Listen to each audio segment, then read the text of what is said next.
انسان کی شیطان کے ساتھ آخری ملاقات جو ہونے والی ہے اس کا ذکر اس کے اندر موجود ہے۔ اعوذ باللہ من الشیطان الرجیم، بسم اللہ الرحمن الرحیم۔ وقال الشیطان لما قضی الامر، اور کہے گا شیطان قیامت کے دن جبکہ سب کا فیصلہ ہو چکے گا، یعنی جنتی جنت میں پہنچ گئے، جہنمی جہنم میں چلے گئے، اللہ تعالیٰ کی طرف سے الٹیمیٹ ڈیسیژن ہو گیا، اس کے بعد شیطان بھی اپنے ماننے والوں سے خطاب کرے گا۔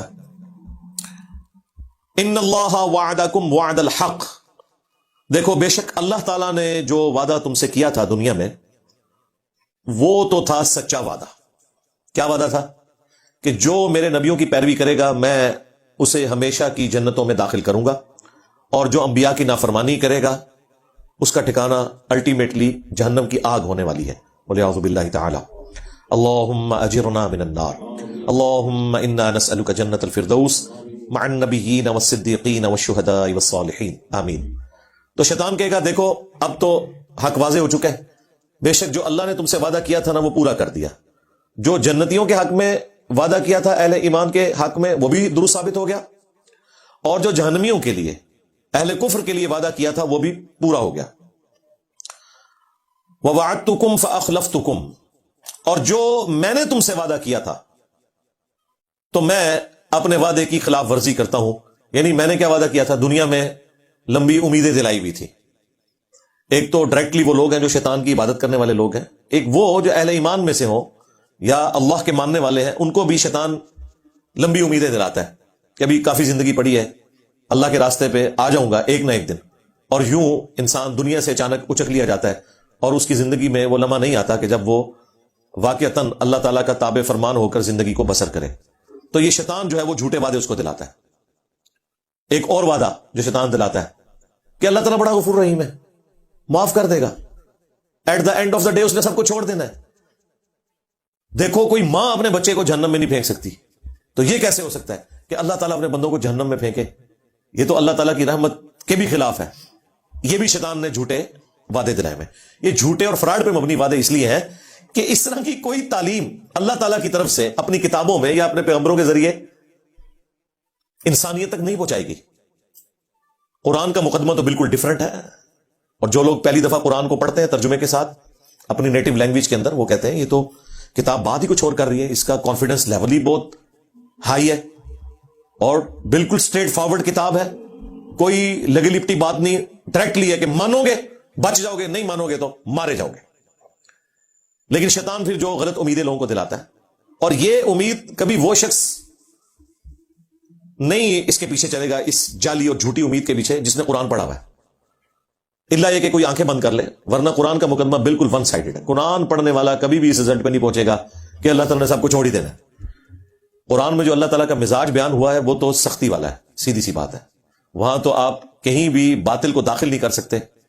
بالکل 2+2=4 والی بات ہوئی ہے کہ مانو گے تو جنت ملے گی، نہیں مانو گے تو جہنم میں جاؤ گے۔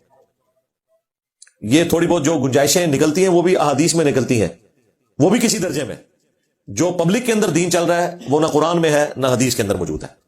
تو یہ شیطان جو لمبی لمبی امیدیں دلاتا تھا، تو شیطان کہے گا کہ میں نے بھی دنیا میں تم سے وعدہ کیا تھا، تو آج میں وہ ٹروتھ ریویل کر رہا ہوں کہ لو جی میں تو مکر گئے تھے اپنے وعدے، تو وہ تمام جھوٹی امیدیں جو میں نے تمہیں دلائی ہوئی تھی آج میں اس کے خلاف چلتا ہوں۔ انہی امیدوں میں سے ایک امید یہ بھی ہے کہ جو کچھ بھی ہے تیرے محبوب کی امت سے۔ اب یہ باتیں کیا صحابہ کرام کو، اہل البیت کو نہیں پتا تھی؟ لیکن ان کی زندگیاں تو خوف خدا سے عبارت ہیں۔ خود اللہ کے محبوب صلی اللہ علیہ وآلہ وسلم نے جس سختی کے ساتھ اپنی امت کو سمجھایا ہے وہ تو بالکل ون سائیڈڈ مقدمہ ہے۔ بخاری مسلم دونوں میں حدیث ہے، اللہ کے محبوب صلی اللہ علیہ وآلہ وسلم نے فرمایا دیکھو اپنے مال کی زکوٰۃ ادا کرنا، اللہ کا حق جو ہے وہ دینا، مال غنیمت میں خرد برد نہ کرنا، بیت المال کے اندر بے ایمانی نہ کرنا۔ ایسا نہ ہو کہ قیامت کے دن تم میں سے کسی شخص کی گردن پہ اونٹ سوار ہو اور وہ چیخ رہا ہو اغثنی یا رسول اللہ، یا رسول اللہ میری مدد فرمائے، میں تمہارے کچھ کام نہیں آؤں گا، میں نے جو کچھ بتانا تھا تمہیں دنیا میں بتا دیا۔ ایسا نہ ہو کہ کسی شخص کی گردن پہ اس کی گائے سوار ہو جس کی اس نے زکوٰۃ ادا نہیں کی، اور وہ چیخ کے کہہ رہا ہو اغثنی یا رسول اللہ، یا رسول اللہ میری مدد کیجئے، میں تمہارے کچھ کام نہیں آؤں گا، میں نے دنیا میں جو تمہیں بتانا تھا بتا دیا. پھر نبی اسلام نے مختلف چیزیں گنوائی. کسی کی گردن پہ بکری سوار ہو. آپ حیران ہوں گے, جب ہم میٹرک میں پڑھتے تھے تو ہم نے یہ بیج لگایا ہوتا تھا, اغثنی یا رسول اللہ, یا رسول اللہ میری مدد فرمائے. اور جس حدیث سے یہ جملہ نکالا ہوا ہے اس حدیث میں تو یہ کہ یا رسول اللہ میری مدد فرمائے, اور رسول اللہ کیا کہیں گے, میں نے دنیا میں جو بتانا تھا وہ بتا دیا. بالکل الٹ چل رہا ہے معاملہ. پھر بخاری مسلم میں وہ مشہور زمانہ حدیث, جب اللہ تعالیٰ نے قرآن میں سورہ شعراء میں فرمایا نا کہ اپنے قریبی رشتہ داروں کو ڈر سناؤ, تو نبی اسلام نے ایک ایک رشتہ دار کو بلایا. اے نبی کے چچا عباس, میرے مال سے جو لینا ہے لے لے, اگر اللہ کے حضور پکڑا گیا تو میں تیرے کچھ کام نہیں آؤں گا. اے نبی کی پھوپھی صفیہ, میرے مال سے جو لینا ہے وہ لے لے, اگر اللہ کے حضور تو پکڑی گئی تو وہاں میں تیرے کچھ کام نہیں آؤں گا. اے نبی کی بیٹی فاطمہ, میرے مال سے جو لینا ہے وہ لے لے, یعنی دنیا میں میں اس کا مالک ہوں, لیکن اگر اللہ کے حضور تو پکڑی گئی تو میں تیرے کچھ کام نہیں آؤں گا. حالانکہ سیدہ فاطمہ ڈیفینیٹلی جنتی عورتوں کی سردار ہے. بیسیکلی ان کو سینٹرڈ کر کے ہمیں بتایا جا رہا تھا کہ اگر کوئی فراڈیا آپ کو یہ کہے کہ میرے سلسلے میں بیعت ہو جاؤ, میں تمہیں جنت میں اپنے ساتھ لے کے جاؤں گا, تو آپ نے سمجھ لینا ہے کہ ایک کہانی ہے. بالکل, اس لیے نبی اسلام نے یہ بتایا. پھر صحیح مسلم میں حدیث ہے, جسے اس کے عمل نے پیچھے چھوڑ دیا اس کا نسب اسے آگے نہیں لے کے جا سکتا. ہاں, اگر جس کے اعمال درست ہے پھر اسے فائدہ ہو سکتا ہے نسبت کا.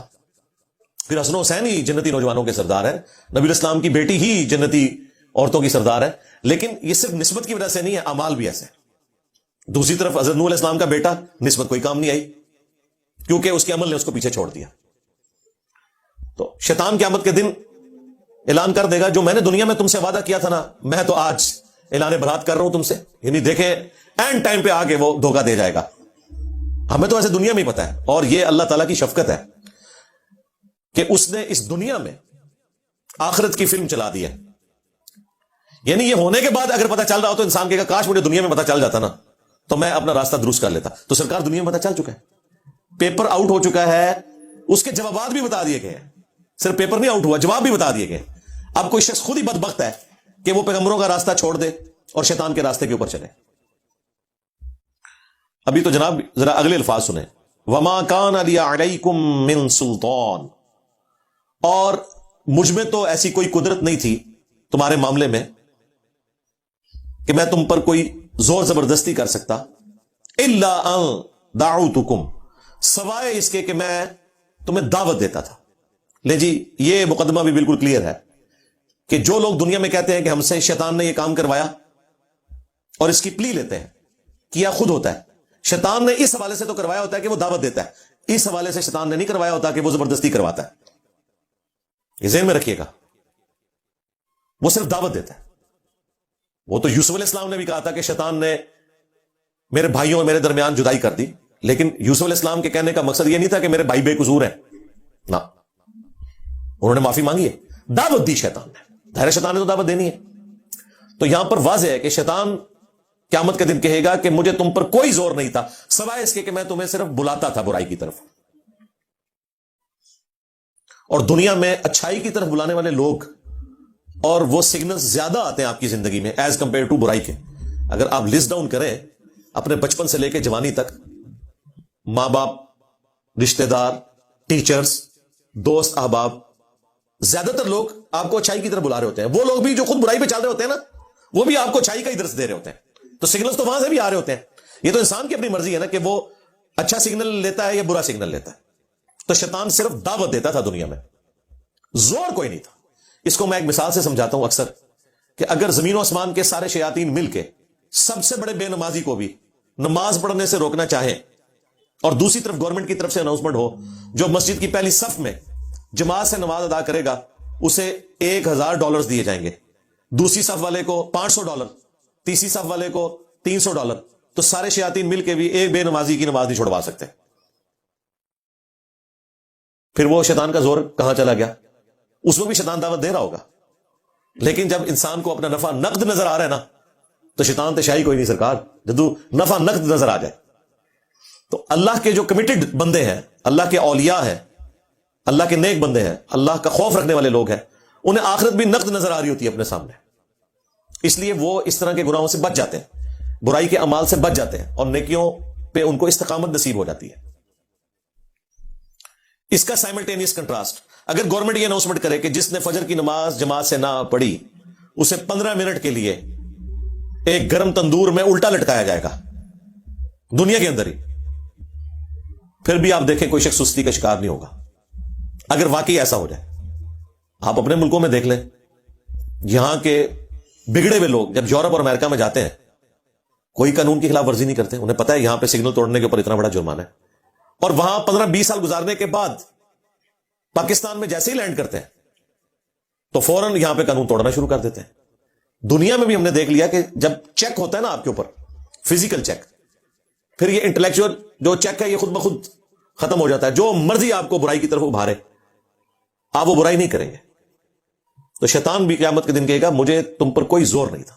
آج تک کبھی ایسا نہیں ہوا کہ کوئی شخص نماز پڑھنے کے لیے مسجد میں جائے اور اس کے سامنے شیطان فزیکلی مسجد کے دروازے پہ کھڑا ہو اور کہ میں نے تمہیں اندر نہیں جانے دینا، نیور، یا وہ بازو سے پکڑ کے کہیں اور پھینک دے. ایسا کبھی بھی نہیں ہوگا، اسے زور ہی کوئی نہیں ہے. اور یہ بھی نہیں ہوگا کہ اذان کی آواز سن کر آٹومیٹکلی آپ کے قدم مسجد کی طرف چل پڑے. ہاں، وہ اللہ نے آپ کو اختیار دیا ہوا ہے، اسی کے بدلے آپ کو جنت ملنے والی ہے. اتنا آسان کام ہوتا تو پھر ٹیسٹ تو ختم ہو جاتا، پھر جنت اور دوزخ والا معاملہ تو ختم ہو جاتا. بخاری مسلم میں حدیث ہے، اللہ تعالیٰ نے جنت کو ناگوار چیزوں سے ڈھانپ رکھا ہے اور دوزخ کو خوشگوار چیزوں سے ڈھانپ رکھا ہے. یعنی جنت تک پہنچنے کے لیے آپ کو ناگوار چیزوں کا سامنا کرنا پڑے گا. نمازوں کی مشقت، غسل کی مشقت، روزوں کی مشقت، حلال اور حرام میں تمیز کرنے کی مشقت، یہ ساری ناگوار ہے طبیعت کے اوپر چیزیں. اور جہنم کو اللہ تعالیٰ نے خوشگوار چیزوں سے ڈھانپ رکھا ہے. یعنی تمام شہوات،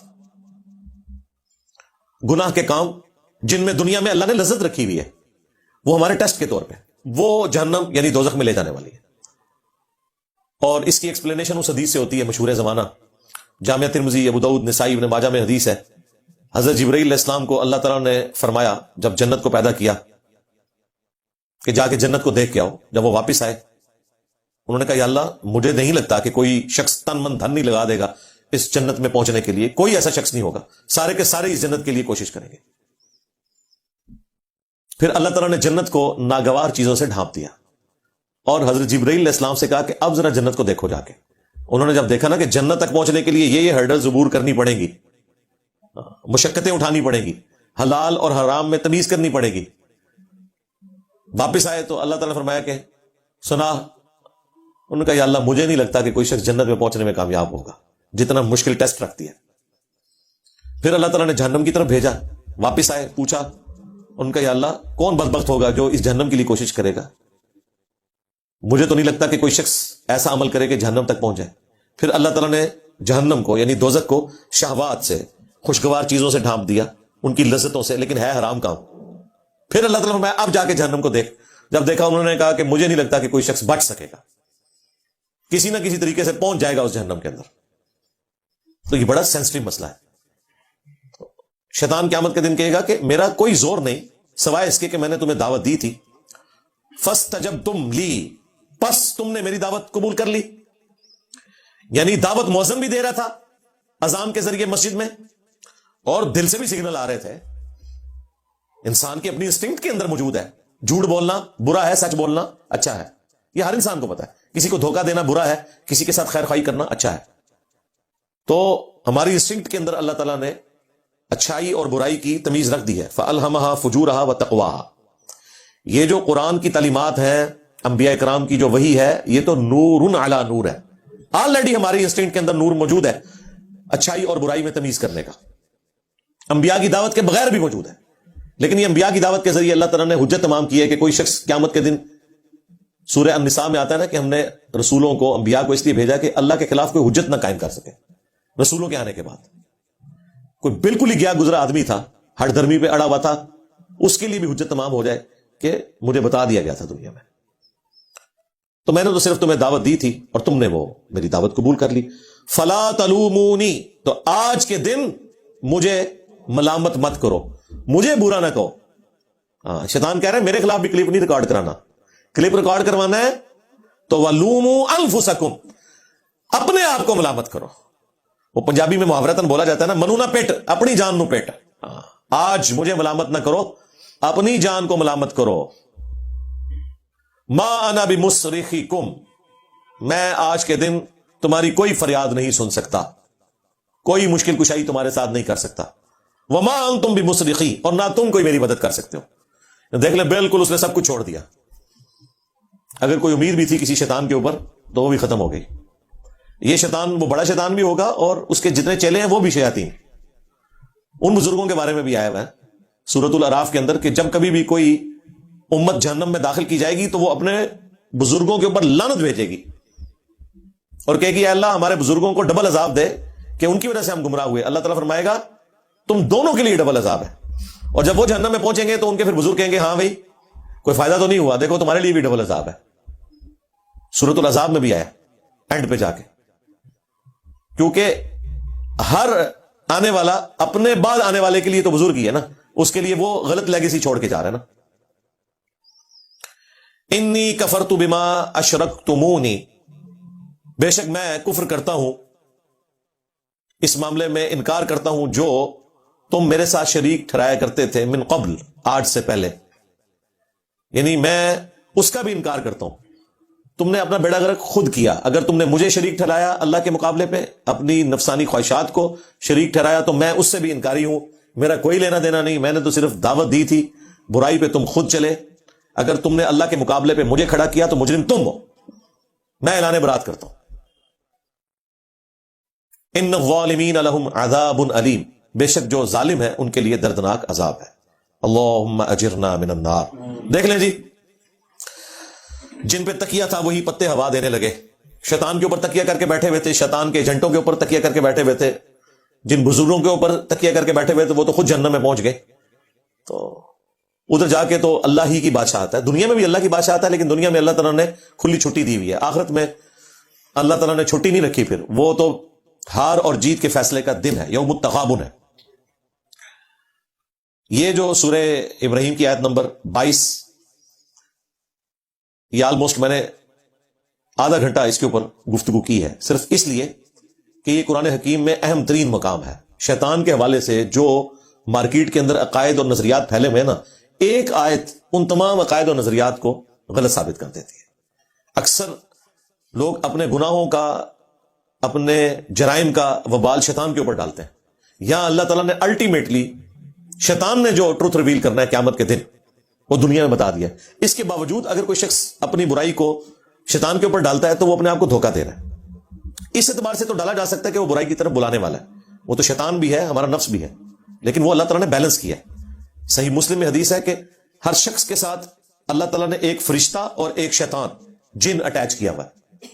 فرشتہ اسے اچھائی کی طرف بلاتا ہے اور شیطان یعنی جن وہ برائی کی طرف بلاتا ہے، تو اللہ نے بیلنس کیا ہوا ہے۔ دعوت دونوں طرف سے آ رہی ہے، آپ کوئی اچھائی کا کام کریں اندر سے آپ کو تھپکی ملتی ہے کہ بڑا اچھا کام کیا، اگرچہ آپ کو اس کے لیے مشقت بھی اٹھانی پڑے، لیکن دل سکون پکڑتا ہے کہ یار نہیں یہی کرنا چاہیے تھا، خیر ہے اللہ تعالیٰ اجر دینے والا ہے۔